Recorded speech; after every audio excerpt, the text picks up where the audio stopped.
Welcome back, everybody. Welcome back. Welcome back. Welcome back to the lodge, the Sound Lodge. Are you gonna do that every? You did that exact same Maybe. thing on the first one. The Sound Lodge. The Sound Lodge. How have we been? We've been doing what? I think we addressed the elephant in the room. We're wearing some pretty cool clothing right now. Check it out, dude. To our audio-only listeners, Yeah. I never knew I'd be able to say that. That's Sounds pretty cool. Yeah. We sound like podcasters. Yeah, come on.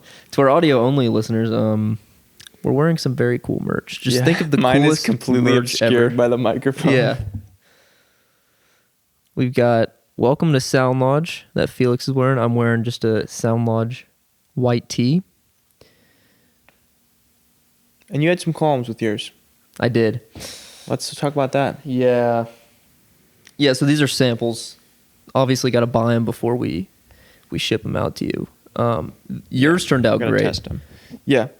I love this one. The t-shirts are very comfy. They're very comfortable. And they're Very 100% cotton. Yeah. They're that was like that was one of our heavyweight and priorities. everything. Yeah. We wanted to make sure that they were 100% cotton and heavyweight shirts, as close as we could get to kind of like a vintage fit tee.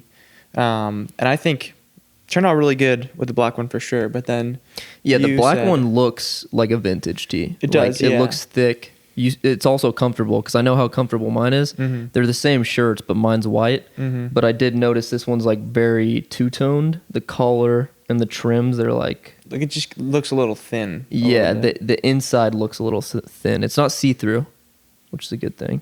'Cause Yeah. that'd be dangerous. But just straight up see-through shirt. Guys, you made Sound Lodge mesh shirts. yeah, Sound Lodge fishnet shirt. So yeah, that's a big update. Is working on the merch. Yeah. We're working on a lot of stuff. Sound Lodge Dude, is so much gonna be stuff with popping Sound off. Lodge. Yeah. It's all very exciting. I'm very excited. Even the podcast is just, this has been a lot of fun just doing these podcast episodes.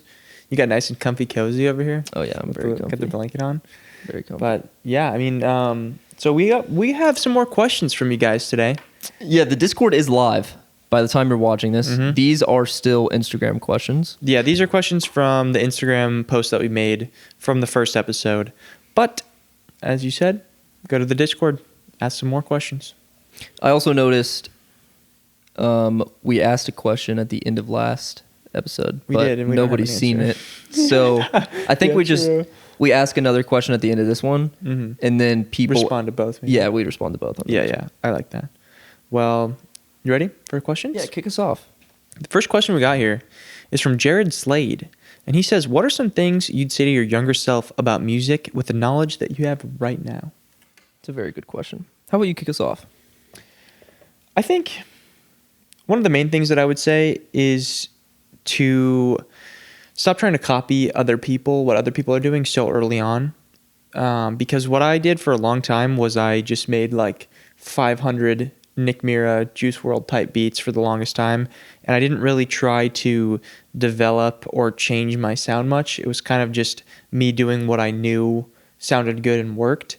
And I think the second part of that is to try and experiment with live instruments a lot sooner, because it took me a long time to get into recording guitar and recording anything else like that. And that is where a lot of your uniqueness and a lot of your sound is actually going to come from. So that's a big thing. Is I would just tell myself, dude, just pick up a guitar and just record whatever with it so much earlier on, and you're going to be much better off. And really just also practice instruments too, because a lot of what I did was just playing the instrument only when I was making a song or making a beat or whatever, but just practicing the instrument for the sake of practicing. Like, I'm sure you know that, doing the mandolin video and doing the guitar, like you got way better at guitar from doing the guitar for sure. video. So just practicing with the intent of practicing and getting better will help a lot. Yeah. No, I agree with all that. I think the whole like type beat world, that was so popular when we like started producing, and it's still popular now. And I feel like that definitely like discourages a lot of producers from finding their own sound, because if you start learning production right now, you're most likely going to want to put up your own beats, and then the best way to title them is to be like, who's gonna rap on this? So then you just make beats exactly like certain producers, and it's hard to The develop your algorithm is sound. kind of stacked against you. Yeah. Because nobody's going to search for like a Greg Williams, whatever or, your name is, or type even like beat. a beat, Yeah. house beat, or like a beat indie rock. Yeah. It's better just to say an artist, because that's Yeah. what It's just going to get more clicks. exactly Overall. I mean, that it's kind of like the system is set up in a way where you are just going to be copying other people anyways. But I think it's counterintuitive, because how you really find success is not from copying other people. You copy other people at first to actually learn how to do what you are trying to do, and you're like, oh, I love Radiohead, or I love this or band or whatever, so I like try to sound like them. But then it eventually morphs into your own thing. Like I think perfect example is us, every video that we do being like, oh, let's try to make like a this band type thing, or make a this song type thing, and it's just something completely different. And I think that just comes with, it seems counterintuitive, because you'd think, oh, the better I get at music, the closer I can get to replicating artists. But in reality, I think the better you get at music, the closer you get to having a sound that is yours specifically. Yeah, that's facts. Yeah, I think also really trying to get in tune with your own taste and be confident in that. Like, I think that's a huge thing. Like, you just think of Rick Rubin, that's really all he brings to the table, Yeah. Is he just knows what he likes. Yeah, that video where he's like, so can you play any instruments? No. No. Do you know how to work a sound? No. So No. what do you do? He's like, I'm very confident in my taste. Yeah. And he's one of the most legendary producers there, ever. like cross-legged, like Yeah, meditating. barefoot. Dude, he's the best. Yeah, Rick's the best. But I think being confident in your own taste is just it makes the whole production process so much faster. 1,000,000%. I think I made a whole video about that at one point. Really? That was just about how important it is to know what you like and know what you don't like, because that is literally how you develop your own sound. Because if you don't know what you like, and if you're just kind of like following what like everybody else likes or everybody else listens to, you're just going to sound like that. But if you are definitively, even if it goes against what other people like or what other people think, if you definitively know what you like, that is you, that is purely your style. So I think that's super important. Look at all the music you enjoy listening to, and really decide what you like about those kind of genres. Yeah, think about why you like that music. Yeah, that's what I did with my kind of music. Like, I love indie music, but I also love house. Mm-hmm. And that's why a lot of my songs kind of have 4 on the floor, but it also has like instrumental guitar stuff. Yeah, exactly. So naturally, you're just going to find your own lane if you pick and choose all of these little different parts of every genre that you listen to. Yeah, exactly. It's just taking the elements of a million different things and picking out what you like, and that creates your sound. Yeah, that's a great point. I like that. Who asked that? Jared Slade. That was from Jared Slade. Jared. Thank you, Jared. Thank you, Jared. One other thing I'll say about the whole thing is to just keep doing it. Just keep staying consistent with it. Just keep making music kind of vibe. Because that's part of it, is a lot of times you'll get into a mode of, oh, I don't really feel super inspired to make music or whatever. But going with YouTube, the whole YouTube thing and content creation and music, as long as you stay consistent and as long as you keep doing it, that's really what matters. That's what's going to keep the ball rolling and keep pushing you forward. So I think that's another piece of advice I would give, is to just stay consistent with the music making and the YouTube and everything. Yeah, I think play a little devil's advocate there, is like stay consistent, but also just move at your own pace. Mm-hmm. Like, I think so many don't feel pressured to like be at a certain place. So many beginner producers feel like they have to be Nick Mira in 10 days. It's like, dude, it's going to take some time. Right. Like, understand that it's going to take at least 4 years for you to be content with the music that you're making. Right. You're not going to like the music you make when you first start producing. So just definitely not. Enjoy it. Just make music because you love making music. Don't even post it on SoundCloud for the first 2 years. Just make music because you like making music and you like listening to the music that you make. And then understand that it's gonna take some time. Yeah. I mean, honestly, I would argue post it whenever you can too, because I think just that's part of what's so fun about making music, is just being able to share it with other people. And like, even if it's horrible, like sounds like complete shit, like being able to like show your like mom and like be like, hey, look at this thing I created. And it's a really cool, like exhilarating feeling knowing that like you created this thing in your bedroom and you're having other people listening to it. Yeah, that is a good point. I feel like you and I are a little bit different. Like the way we began, I didn't post anything and you posted stuff, and I enjoy both sides. Like being able to show somebody and have them listen to it, that's definitely it encourages you to keep producing the music. But also, Definitely. I think the way you did it was the healthy way, like just showing people that your friends and your family.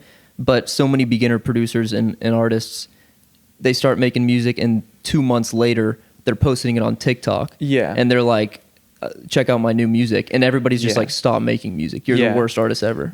I would say don't share it with the expectation that you're gonna blow up or that it's gonna do well, at least for the first like 3 years or something. Yeah. Because you honestly just share it with the intention of sharing and also getting better too. Because that was a lot of what I did as well, was sharing music in live streams and stuff like that, and like getting feedback. And I remember specifically thinking at a certain point that I was hot shit. I was like, I can make the best fucking beats ever. And then I went into this one live stream and I played it, and he was like, I don't know, you could probably change this, or like the kick's not really hitting that hard, like the mix isn't very good. And I was just like shattered. But I also made it a point to like, I'm gonna get so much better now at making beats. And then I did, Yeah. because and that's kind of one of those things that when you have other people's feedback on your music, it Totally. helps you to grow a ton. Yeah, I think I logged into one of my Reddit accounts like recently, and I saw that like 6 years ago I posted on Reddit. I made a mashup between Havana by Camila Cabello, whatever her name is, and then I think it was Rockstar by Post Malone. It was like the most I used to do mashups on SoundCloud. Yeah. And I also did a lot of slowed and reverb stuff. And I logged in like 2 months ago, and I looked at my post, and that was the only post I have on the account. But it was like r/music feedback or something. And sadly, I clicked on the link to listen to it, but I deleted it, which was so tragic. But all the comments were like, "This is good. I don't really see how you can mash up these two songs." And I remember whenever I made all of the music back then, I was like, "This is the best song ever." And then people would say that stuff, and it'd be like, "Oh, what?" Yeah, it's like I think like the Dunning-Kruger effect or whatever it is, the curve where it's like you start out and you think you're incredible, and then or like you start out and you're bad, then you think you're incredible but you're actually bad, and then you are really good but you think you're bad, kind of a thing. Yeah, that's a good question. The second question that we have is, are you both making a good living off of music? No. No. Definitely not. But also, to put it into perspective, I would not say we're not living large or anything. We're not rich by any means at all. However, it is incredible to be able to work on stuff like this that we're doing right now, to have the freedom to, at 4 p.m. when other people are at an office job at work, we can be here recording a podcast and working on our business and working on the projects that we actually want to work on. That's a big thing for me, is having the freedom to work on whatever I want to work on is incredible. It's a great blessing. It's worth more than the money. Easily. You know? The freedom of, being able to pursue your passion definitely far outweighs, wanting to, blow your brains out. But, I'm, at least I'm making money. Yeah. At least I have a Mercedes Benz. Yeah.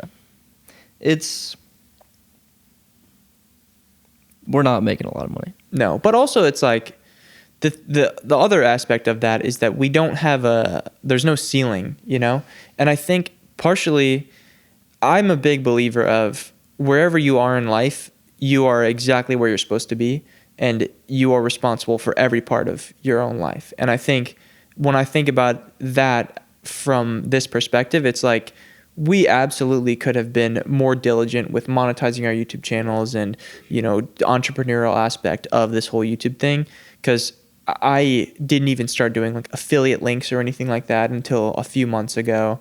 And I didn't start doing really many sponsorships or anything like that, or trying to like make my channel in a way that would like conjure up as many sponsorships as possible and things like that. Like there's definitely for sure ways that we could have been setting ourselves up to make more money. But I think because we're also so passionate about the art aspect of it, like we're not just like the Mr. Beast, like, getting as much money as possible, like retention, click-through rate kind of thing. I think that, there's things that we could have done differently for sure. But, going from here on out, I think our goal is for sure to make more money, of course. And to say that is like, it's like, oh, they want to make money? What? But it's true. I think we even from early on, we had talked about like I want to have my own business someday. Like we want to be able to be entrepreneurs and have a business. And I think that's kind of what we're working on with Sound Lodge, and we have other projects that we're working on as well. So I think that is the goal alongside the art making. Yeah. No, I definitely agree. It's difficult because you can make a lot of money on YouTube. It takes a long time. Yeah. But like you were saying, there's no ceiling to the YouTube stuff. And that's what makes it a little difficult to keep a work-life balance, because like we're working very hard, but we're not making a lot of money. And I think the barrier that we keep running up against is, like, one of the thoughts I always think of before I post something or make something is make art, not content. And I think if our YouTube channels were mainly just content, we'd be able to monetize the things we do so much easier. But music production is such a niche on YouTube to begin with. And then also, I feel like you and I we don't do that many sponsorships. We don't promote that many products. We don't make that many products ourselves. Yeah. And because we totally could do the kind of typical YouTube music producer thing where you make 5,000 drum kits, and I've made drum kits, of course, in the past, but I could price them all at $50 and sell them like that. But I just don't think that is like, I don't want to hate on anybody else, but I don't think that's morally right to like spend, a couple days on a drum kit that has a bunch of recycled trap sounds and then price it at $45. I just would never do that. Like personally, by my own morals, I just think, like we're going back to the shirt thing, I would never sell something that I wouldn't want to buy or something that I wouldn't want to use, And I think a lot of people put out kits that are just, you're not even passionate about the product. And I think that is really what drives a lot of what we do in general, is just the passion that we have for the thing. Because I don't ever want to, I think you talked about it at some point, but like, it's really nice. It's a blessing that we are able to work on things that we're passionate about, instead of being like, oh, we're doing YouTube here, we're making drum kits here, and then we're like working on crypto or whatever, like trying to learn crypto. It's like everything that we're doing and making money from, or trying to make money from, has to do with something that we're passionate about. And I would never put out a product that I'm not passionate about, Mm-hmm. Like every time I put out a drum kit, I'm excited, because I'm excited that I've created something super cool that I know I would love to use, and that I do use in my videos, and that I know other people are going to benefit from and use as well, Yeah. I mean, to each their own. Like, to those people grinding, like, they're living better than us. Yeah, no, for sure. And that's great, I just think that you and I we're too obsessive about like the aesthetics and the DIY indie aspect of everything, and like staying true to what made us passionate about music in the first place. Like, we are very obsessive about that, and that's the main roadblock that we keep running up against whenever we get opportunities from companies that might not align with that, or spending a bunch of time on things that aren't that artistic. Right. Well, that's the thing. I think, because like you're saying, and like we're talking about, we're so passionate and so kind of OCD about the artistic aspect of things. If we wanted to, we could we could like hire somebody to do all the cover arts for us. We could hire somebody to do all our thumbnails. We could pay somebody to edit our videos. But we don't do that, because we love each and every part of it, and we are passionate about each and every part of it, and we want to, put our care and compassion into those things that we put out for people to see, and I think we could, of course, just kind of content farm, and we could, use templates to make our drum kit covers and things like that, but we don't do that because we love doing it. And like you said, it's what got us passionate about it in the first place. Exactly. And that's what's going to keep us going. Yeah, no, we do have a hand in every part of the process, which I think literally is everything. Like, it's a blessing that I've had a hand in every part of the process since I started making YouTube. Yeah. So like, I'm familiar with video editing, I'm familiar with Photoshop and all that stuff. And like, it's really awesome that I've learned the skills to do that and I'm able to do that. But it'd be so much easier to get an editor. Certainly. Yeah. Just film videos and send it to them. So much easier. But also another aspect of it is like, we're young. Like, we're in our young 20s. It's going to take time to build. That's the thing about passive income. It takes time to build the roots of the passive income, and then it's just passive income. Exactly. You know? It's because it's like outward building, like here, and when you're on this base level, there's nothing. But when you build this base level, it creates so much of a better foundation to go up so much higher than if you just build on one block and then it just topples all over. I will say we are definitely, or at least me, I feel like you agree with me, but we're definitely in a chapter right now which is more like, okay, we kind of have to make money. Like I'm in a position to where I've like my runway, I've got like another month. If I stop making money, I've got like another month.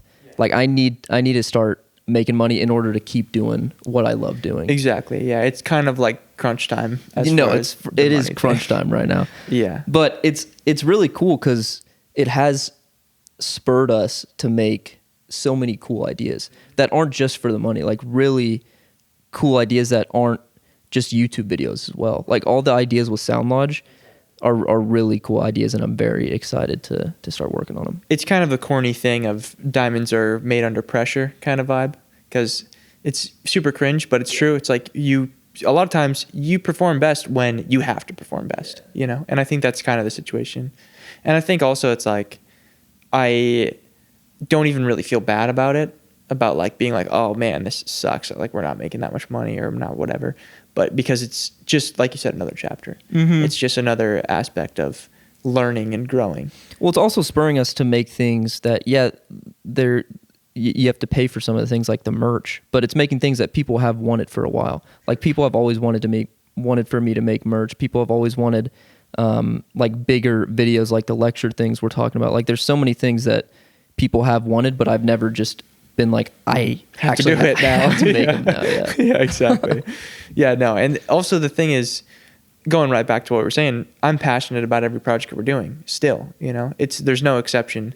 I think even, the merch is something like you were saying, I've always wanted to draw merch and be like having merch that I'm passionate about and that I'm really, believe in. Because definitely the merch that I dropped before, it was cool and I really liked the designs. I was very proud of them. But just the quality of the shirts wasn't that great and everything. And it was like subpar. And I think the fact that we're both on the same page of like, no, we want to put out something that's really good, it just shows through everything we do. Yeah, the whole crunch time thing has also spurred this schedule that we're now on, which I think will be fun to talk about. We're like, because I remember when you first moved here, there was about a week of just super excited about all the possibilities, and it was kind of like the nuance of you being here and the novelty, and it was like, whoa, it's happening. We've been talking about this for like 2 years. We've been planning on being together and being able to work together 24/7. And that was like a week long of just being really passionate about that. A week or maybe 2 weeks, I would say. Yeah, and then we just slowly started to get into our own groove. Yeah. And that's the difficult thing about it, is like you have your own YouTube channel, I have my own YouTube channel. Right. And editing a video takes so long to edit. Yeah. So it's like, dude, if we're, because obviously we have to keep doing both of our own individual stuff, but yeah, it takes so long to edit a video. I mean, it takes maybe like 15 hours and so much of that has to be split up between multiple days because just life in general, like you have to like eat food and you have to like and 15 hours out. The most boring stuff ever. Yeah. Like I'm passionate about it, but boring stuff as in if you see me edit, it's just me in a dark room, just headphones on, like editing. And we can't really do that collaboratively. No, you can't edit collaboratively. Like I can't just sit there and be like, oh yeah, you should jump cut 3 seconds before that'd be that, such a waste of time for the person not doing anything. It's like, exactly. You should cut 2 frames earlier. Yeah. It's just... No, I think you should zoom into 0.5 instead of 0.6. I think it looks better that way. Yeah. Which we do, well, like for the music video, we did that, which was, that's definitely an easier thing to collaborate on. Right. But like your videos have your feel, my videos have my feel. Right. So we would talk about stuff and get super excited about it, and then we'd film a video, and then we'd just be in our own rooms for like 3 days straight. Yeah, we're super hyped and we're filming the video. We're like, dude, this is awesome. I love this video. And then a day later. No, exactly. Just but we're just so used to that. Because like in Nashville, that's what I did 24/7. Yeah, I mean, that's what I've done for years. Exactly. But yeah, this new schedule, it's more of kind of like a brainstorming. It's inspiring a lot of brainstorming and talks, and we're having a lot more conversations about collaboration, and they're just much more collaborative. The schedule sets up a much more collaborative day for us both together in general. I think immediately waking up and going for like a morning walk to brainstorm together is something that just sets the tone right away, because otherwise there'll be some days where we are just locked in grind mode and we don't even see each other until like 8 p.m. Yeah, and we're in the exactly. same house, which is wild. And like for people listening, they're like, wow, that's crazy to even think about. And it's crazy for like me to even think about putting myself like 6 months ago, thinking about we would be in the same house and just working on our own stuff entirely. Yeah, like we're both making our own dinners, and I'm just like, oh, what's up? Yeah. Like, what's up, dude? And I'm like, what have you been up to? Editing a video. How about you? Editing a video. Editing a video. Yeah, dude. I mean, that's so much of the boring, monotonous work. And honestly, the thing that I was thinking about realistically is that, and I think you've kind of mentioned this a couple times, the fact that it's just spurred so much more creativity and so much more of a brainstorming mindset, that even if we actually end up getting less individual like editing work done and things like that, it's kind of like, you know, the whole monk mode thing where dudes will just lock in for like, you know, a month. This honestly could just kind of be a period like that where we get the ball rolling on us working together a lot more on certain projects, you know, just being able to be like, okay, I'm not going to edit for 15 hours today and finish an entire video. And maybe that's fine. It will, because we'll be working on other projects that are also going to like lead to things in the future. And it's hard because really what we know is work on a video, upload the video, it gets views, and that's an immediate thing that we can do to like achieve a goal, you know? Yeah, and you see the metrics of it. Exactly. You see it all right in front of you. It's a very cut and dry kind of thing. But with this, even with this podcast, it's like nobody's viewed our first podcast episode yet. I mean, there's no guarantee that anybody's even going to view this one. You know, it's the kind of thing where... If you're listening right now, shouts out. I just burped really grossly, but yeah. I didn't hear that. I wonder if they caught that on that. Probably not. It was kind of like you like puke in your mouth a little bit. Kind of a little acid reflux. Dude, Yeah. those are the worst. Yeah, I should just describe my puking in my mouth. Yeah, keep going. What for is the it? next 5 minutes? What is the tonality of that? No, dude, I totally agree. Pretty sour. The brainstorming stuff, it's like the things we're working on right now are a lot more open-ended. And exactly like you said, like we can't see the metrics of the things we're making right now, but two minds are way more powerful than one. And just having these conversations and having these ideas, I think if we keep editing the way we do and we keep the lifestyle that we've had leading up, like the YouTube channels might get bigger, but I feel like it's just going to be like a line just like this, slowly going up. But with what we're doing, we might make something that's bigger than what we're even planning on creating at the moment. And just accidentally almost too, you know, because I think about even the stupid little short that we did that I uploaded it, and it was just, we filmed that just a spur of the moment, super goofy thing, and it did pretty well. It did better than my last reel. The comments or are whatever. awesome. Yeah, they're really funny. And the thing is, us just doing random stuff like that, it's just kind of the thing of when we have more time to collaboratively work on stuff, it just creates more opportunity for us to make things that could potentially have success for us, you know? Yeah. It is, yeah, it's been a little difficult getting into the swing of things because we're creatures of habit, and that's the way we've worked for so long. Is just film a video, edit it for 3 days. Film a video, edit it for 3 days. Make a song, mix it for a month. Like I used to mix my songs and take a month doing it. But now like with the songs we're making together, I'm mixing it in maybe over the span of 3 days, and just knowing it doesn't have to be perfect because we're going to make another song tomorrow. And when you hear it, you usually say, this sounds perfect. Mm-hmm. And that's the thing. It's like comparatively to the other tracks that you spend a month on, the tracks you spend a month on are this much better than the ones that we spent 3 days on. So much time wasted. Just that snare. Where is it? 12 centitones or 15 centitones higher? 8,000 hertz need to be cut slightly in the master of the track. I need to bring the LUFS up by 0.1. It's not even worth spending that much extra time on it. I think the creation is more important than the like autistic detail. Yeah, you know, for sure.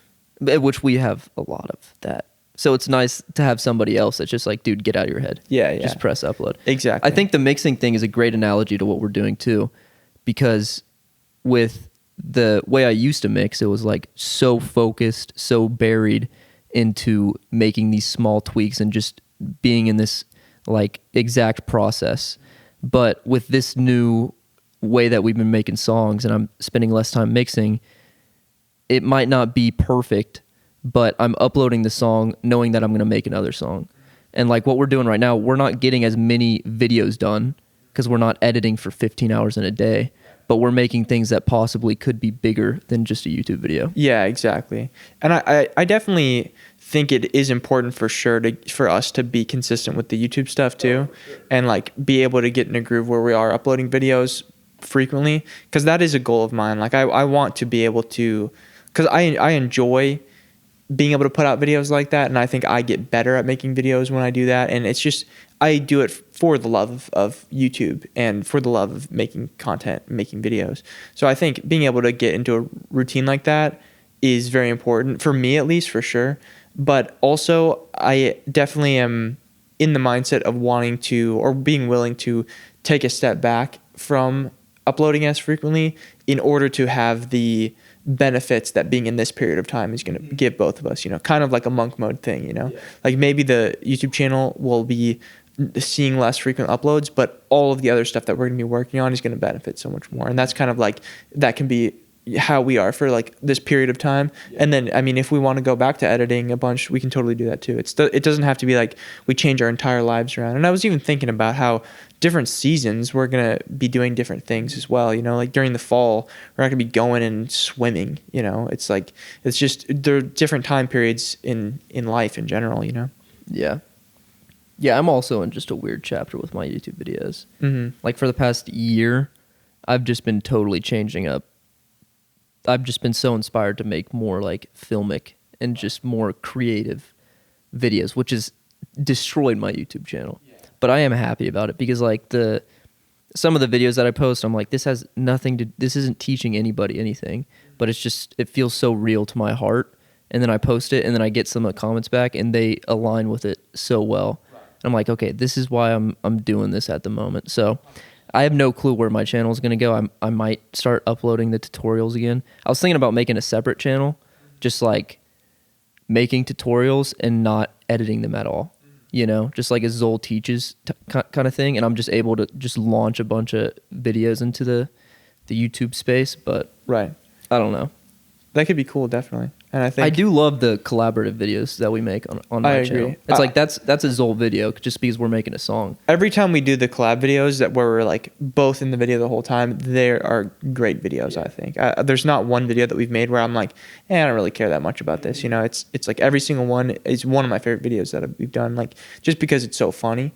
And I think to go back to what you were saying, your videos, a lot of the ones that you've been making recently, are just such a 180 from the tutorial type videos.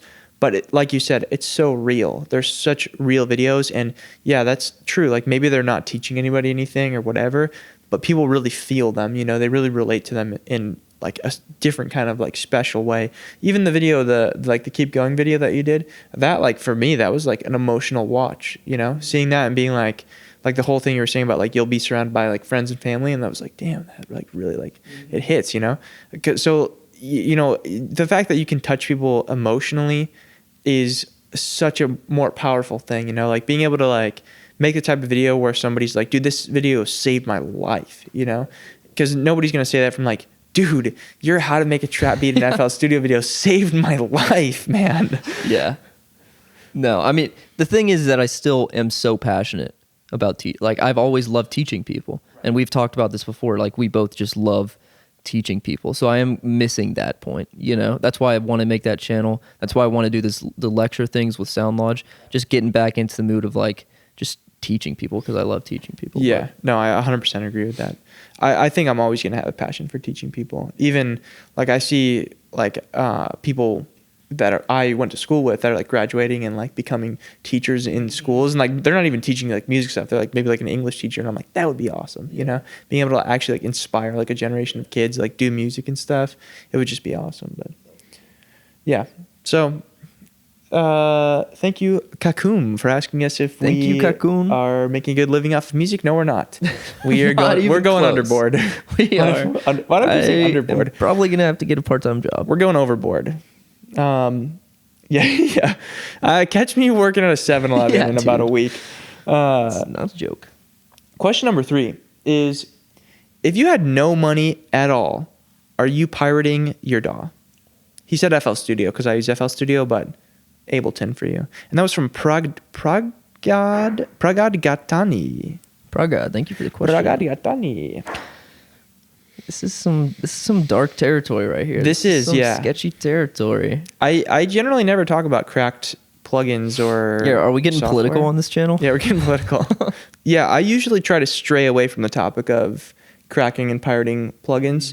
And the reason I've always said, I have a rule in my Discord that is like no talking about pirated plugins. And it's literally just because if I'm like live streaming or something, for example, and in the chat in the sidebar, everybody's talking about like, this is how you crack FL Studio. Like, here's a cracked FL Studio link. And somebody just screenshots that with my face being like, it just is a horrible look, you know? And just having, because it's illegal, you know? Obviously, it's not like you're not killing somebody. You're not, doing something horrible, but it's illegal to, crack plugins and everything. So just in general, I try to just make it a rule to just stray away from the topic in general, even though it is, of course, a huge part of the producer community. That's something that we can't deny. Is like cracking and pirating plugins is a big part of the thing. Yeah, no, I think especially nowadays when there's so many free alternatives, like there are a lot of free alternatives you could get your feet with. You could get your feet wet with. I think the argument that people have for pirating is this is a huge corporation. You're stealing money from Walmart. It's like the Walmart execs aren't going to be mad. But you got to think about it. It's like you're not stealing from a huge corporation. You're stealing from a music business. And like it's a local business essentially. Yeah, and they're very like they might be super wealthy, but they're very passionate about music and they're doing a general good and allowing people to produce music. So I think you can throw that excuse out the window. Another one I hear is, well, I'm just pirating the plugins until I blow up and get famous, and then I'll pay for them afterwards. No one ever does that. Yeah, no one ever You're not doing that. Let's get real here, dude. You're not doing that. Yeah. So, yeah, I don't know. My answer to that is I would say no. I wouldn't. If I had no money at all, because the thing is, if I had literally no money, he said absolutely no money at all, are you pirating FL Studio? No, because like you said, there's so many free alternatives out there. There's so many free plugins out there. I started on a free alternative. I started on basically like the free equivalent of FL Studio, which was not good. It's not a great program. You can't even really record or anything in there. But I used it for months, and then I just used the FL demo for months until I got the actual like full version of FL Studio. And it's like you can do amazing things with just the tools that you have at your disposal. Yeah. You don't need like the nicest DAW. You don't need the nicest, guitar and plugins and gear and all that kind of stuff. The best gear is the gear that you already have. It's always going to be that way, And so, no, I definitely would not, even if I had no money at all, because I would just find my way around it. That's what I've always done. And I think there's a difference between if you have no money at all and you're starving to death and need to feed your children, are you going to steal the loaf of bread? Go ahead and steal the loaf of bread. But you don't need to make music to survive. And there's no free alternative to bread. There's free alternative to FL Studio and Ableton and whatever. You can't get a free, soup. It's just, there's definitely like, you got to have your priorities set. Yeah. Also, like limitation breeds creativity. So like doing the free alternatives, you're going to learn so many different things. And also like starting out producing and not having any money and just cracking FL and then cracking Serum and then cracking all these other plugins, it's like that is going to be very difficult for you to learn the basics of production. You're going to have so much just thrown at you. And that's going to totally like it might totally misguide you from the direction you were supposed to take as a like artist, Right.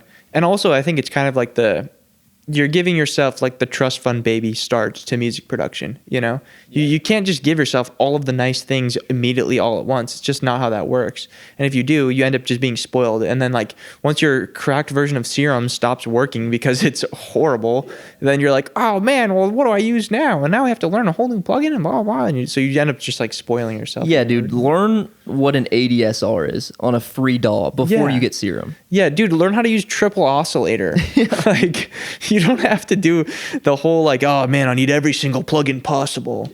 It's just there's things you don't really need, and everybody says you'll find articles out there. If you look up, you're first starting, making music, you're getting into music production, you search what are the best plugins for producers, blah blah, and it just shows up here's Serum and Analog Lab and blah blah, and then you're like, well, I need these plugins. I'm gonna go illegally download them. It's just never the play. And also the thing that I was talking about this earlier, but I was always scared to crack anything because I remember seeing a bunch of videos when I first started of people who are like, no, don't do that because FL Studio will actually just come after you and sue you and get all of your music taken down. And I remember definitely seeing like 2 or 3 videos of people saying, yeah, they like actually took all of my music down that I made with FL Studio and like revoked my, you know, rights to use FL Studio and all these like insane things. And that's when you're doing something illegal, you open the door to people being able to do something like that's that too. crazy. I've never heard that. Yeah, it's pretty nuts. It's not really a chance you want to take. The only thing I ever cracked was I don't even know the difference between like cracking and pirating stuff, but the only thing that I had illegally was a version of Nexus. And Nexus was like the classic trap plugin. I remember the only reason I had it was because there's a video of Metro Boomin making a beat with Image Line, like actually for FL Studio, and he's using Nexus in there, and he's like, yeah, I was using this preset and that preset, and I was like, I gotta have those presets. So I was kept searching up like free version of Nexus, free Nexus download, and I clicked on one of the links, which is just like the thing you never do. I clicked on one of the links and there was a download, and I downloaded it and installed this thing to my computer, which moronically you just should never do that. From like it's just straight up malware to your computer, malware straight to the dome. But I downloaded it and it was Nexus. It actually worked. I got it for free. And people hearing me say that are probably like, oh dude, I should totally do that. Don't do that. It's a horrible idea. You're probably going to have a virus on your computer.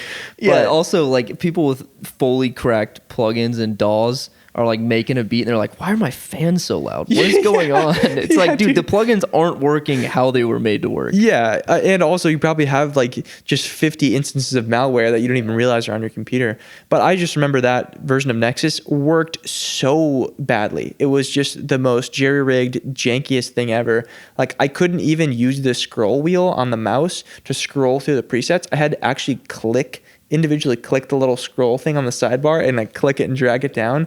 And then probably I would say 50 to 60% of the presets just didn't work. They just didn't load. And I would click them and then it would be like, there's an error. And I was like, man, why doesn't this work? Maybe because you got it from like the 50th result on Google search. But yeah, that was the only thing I ever cracked. Yeah, so. I mean, I also think of like all of the plugin companies that I just like adore that make really cool plugins and I feel like do have a sense of DIY and they're out for the indie artists. Like I think of Aberrant and Sketch Cassette. Like I love that company so much. If y'all are watching, that'd be a cool sponsor. That would be cool. And they're awesome too. Yeah, they make really cool like promo videos and everything. And the UI of all of their so cool plugins are so cool. So. I think of Valhalla too. Dude, they Valhalla make awesome plugins. Vintage Verb is my favorite plugin of all time. See, I don't even have any of their plugins other than the free ones, but the free ones are incredible. Supermassive is really good. Supermassive is great. Also, I think Frequency Echo or something like that is one. I don't think I have that. They have 3 free ones and they're all just awesome. And I think the fact that they give out free plugins like that are really good quality. Yeah, that's a great point. Awesome. That's a great point. There's so many companies like that that are small companies, basically like the mom and pop shop of plugins that just make really cool stuff and should be supported. And spend a lot of time to make like a good plugin and price it fairly. Yeah, and make it aesthetic and cool looking too. And then you just go to this website that gets money from ads on their website and like gets money from shilling data and putting gets money viruses. From the single MILFs in your area ads. And you're like, I think I want to support them. Yeah, I think I'm clicking on that link. Yeah, no, it's wild. Yeah, cracking plugins and pirating plugins generally not a good idea. Yeah, I think we're both firm on the no to that one. Yeah, stay away from it. It's not even like a thing that I'm like so like you're a bad person if you pirate plugins, but it's like, dude, you are going to benefit more if you just stay away from that. And you can find an alternative. Exactly. There's always an alternative. Yeah, no, I totally. The fourth and final question here is from the Eighth Wonder. The Eighth Wonder, what is up? The Eighth Wonder official. Oh, wait, it's officially him? Eighth Wonder, yeah, it's officially him. Wow. Or she, or them, or they. That's great. They/them. When they ask, when you reach... Wait, so we know that's officially them. It's officially them. Wow. Or him. Or she. Just the same thing. Wait, The, the eighth wonder asks, when you reach obstacles in your work, how do you get around them? very vague question. It is a vague question. But- I guess give us some obstacles that you run into in your work and how you get around them. I'm just rewording your question in a better way that makes the video better. It's a really good question. It is just a good that we need question. to be specific about it. Yeah. I would say It's a two-part obstacle. question. What are the Yeah. obstacles and how do you get around them? We talked about it in the last episode, but writing Mhm. writing the second verse, that's always a huge obstacle. Yeah. Just the Writing- horror of yeah. writing the second verse. Trudging through that. I think one of the biggest obstacles when it comes to making a song is like you hear something and it doesn't sound right, but you don't know how to bring it to where you envision it in your mind. And that's, I feel like everyone who makes music feels that exact same way. And like that's a very palpable producer feeling. But I think the first step once you run into that obstacle is you should be grateful that you even have the taste to be like, this isn't where I want it to be. Right. Instead of having like a really bad snare and being like, this sounds great. Sounds great. Yeah, There's it's a awesome. snare on the 3. We're set. Yeah. You know, like being able to be like, something's off. I don't know what it is. And understanding also that you might not bring it to where you want to bring it, you know? Mhm. Yeah. I think the only way to do that every time is to be a producer for 30 years and really understand sound and stuff. And also understanding that by the time you finish the song, you will have solved the problem. It might not, like, let's say a guitar track sounds a little muddy, but you don't know how to clear it up and clean it up. You will have solved the problem by the time you finish the song because you're not going to upload it if you don't like it. Right. You'll have solved the problem either by actually doing something or just being like, it's fine. Yeah, exactly. No, yeah, that's another good point. But I was Solving the gonna problem say, mentally, you know? I was going to say, you're either going to solve the problem by clearing up the muddiness on that guitar, or maybe you can't figure out how to do that, but maybe it leads you to adding another instrument. Yeah. To Like, looks like we're going no guitars for this yeah. one. No, seriously, it might make you add another instrument that kind of secures some frequency, or maybe take out that guitar in that one section, and that leads you to have a more unique sounding song. It's like, just keep following the trail wherever it takes you.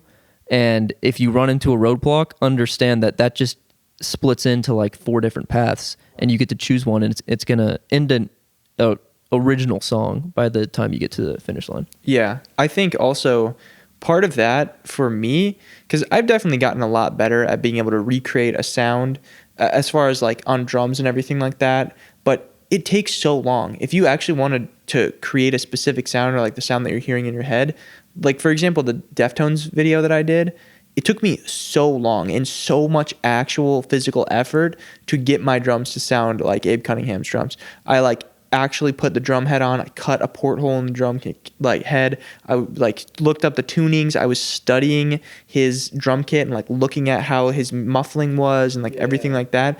It's going to take so much effort to get something precisely how you want it to sound that it's almost not even worth it. So unless you are doing something like that where you are for a specific purpose trying to recreate a sound, it's not even worth it. It's more worth it to be accepting of the sound as it is, and not as it is being like, it sounds horrible, just, this is fine. Mm-hmm. But like, if you create something that's unique, but it's not exactly how you want it, sometimes that's fine. And I think with drums especially has kind of helped me with that, because drums are such a thing that's just filled with nuance, and there's so many like small little details, and like you got 8 microphones that you have to spatially position and change the entire sound of the drum kit. And that's something that has really opened my eyes to like, okay, if I want to get this particular sound, I have to change this in a certain type of way. And doing that has also maybe be like, all right, I'm going to be just more accepting of things the way they are, instead of like being so like autistic about, I got to have it be sounding exactly like this and it's got to be like this, I think adopting a mindset of just accepting the thing is going to serve you much better than wanting to have it exactly the way you envision it, Yeah, no, I totally agree. I was talking about it more in the sense of like, you're not trying to recreate a sound, but you run into that the process of something's wrong, something's not sounding the way I want it to sound. You run into that probably 50 times while you're making a song, because every time you add a new instrument, there's new frequencies introduced and there's new sounds. But yeah, like try to solve it. You might not, and it's not the end of the world. You don't have to have it, especially when you start producing, man. Like that's the problem. That's when I you had start producing and you much have bigger taste problem with it. Yeah. and you know where you want to take the song, but your expertise is just down here, and it's always going to be down here, and it's just going to take time to get back up there. But you have to understand that, like, okay, maybe I'm not Kevin Parker right now. Maybe I can't make a song like that. Maybe I can't recreate a song like that. Maybe it took him 30 years to be that good. Yeah. And the thing is, a lot of what you see is like, you'll see these artists and they'll make a song that's incredible in 20 minutes. And you think to yourself, man, why can they do that so fast? But you don't see, like you said, the 30 years that they've done of practicing and just sitting in the studio hunched over the guitar for, hours and hours at a time, getting to the point where their skills are built up to that. Because you see the results, but you can't, there's no way to like quantifiably see somebody's skill level and somebody's knowledge that they have about music production and instruments and stuff like that. There's no way to see that. You can obviously, person can play the instrument and they can make stuff, but there's no way to actually physically see that aspect of it. Yeah, I like that. I think as far as like so the question was obstacles like just in your work in general, and I think one of the obstacles that I think in my work that I face a lot is just trying to balance out what to work on, because there is so much to work on. And figuring out what is important and where to place your time and energy is definitely a hard thing to figure out, because there is no instruction manual for this. There's no, here's exactly what you should do. Like, nobody's giving you a game plan. You just kind of have to figure it out on your own. And so knowing, okay, I have to finish this video today because this leads to this thing, and then I'll be able to do all these other things based on this. Organizing that out and kind of literally being your own boss, that is a big roadblock. And I think the best way to deal with that is just to, exactly like basically how I was starting to say, sit down and be like, okay, this thing is the most important task. This is going to lead me to be able to unlock these tasks, like almost like a video game, like this part of the quest unlocks these other missions in the quest, kind of a thing. And that is a lot of the way that you can structure your work as well. It's kind of like, what is the thing that you can put the most effort into that's going to give you the most results, and that is really the main thing that you want to be focusing on. At least for me, that's what I've found. I like that. Yeah, and understanding that you're not going to get 50 tasks done in a day. Exactly. Write down 20 things you want to get done, choose 3 of them, and the less like tasks you choose to get done in the day, the more likely you're actually going to get them done. Right. And the more accomplished you're going to feel too, because you can, of course, have your daily schedule, your daily to-do list, and write down 50 things and do none of them. But when you have 50 things and you've checked off one, you do not feel as accomplished as if you are like, okay, these are really the 2 or 3 main things, and you check off one maybe, but you're like, well, I did 30%, 50% of what I aim to do, instead of like, I did 0.05% of what I actually plan to do.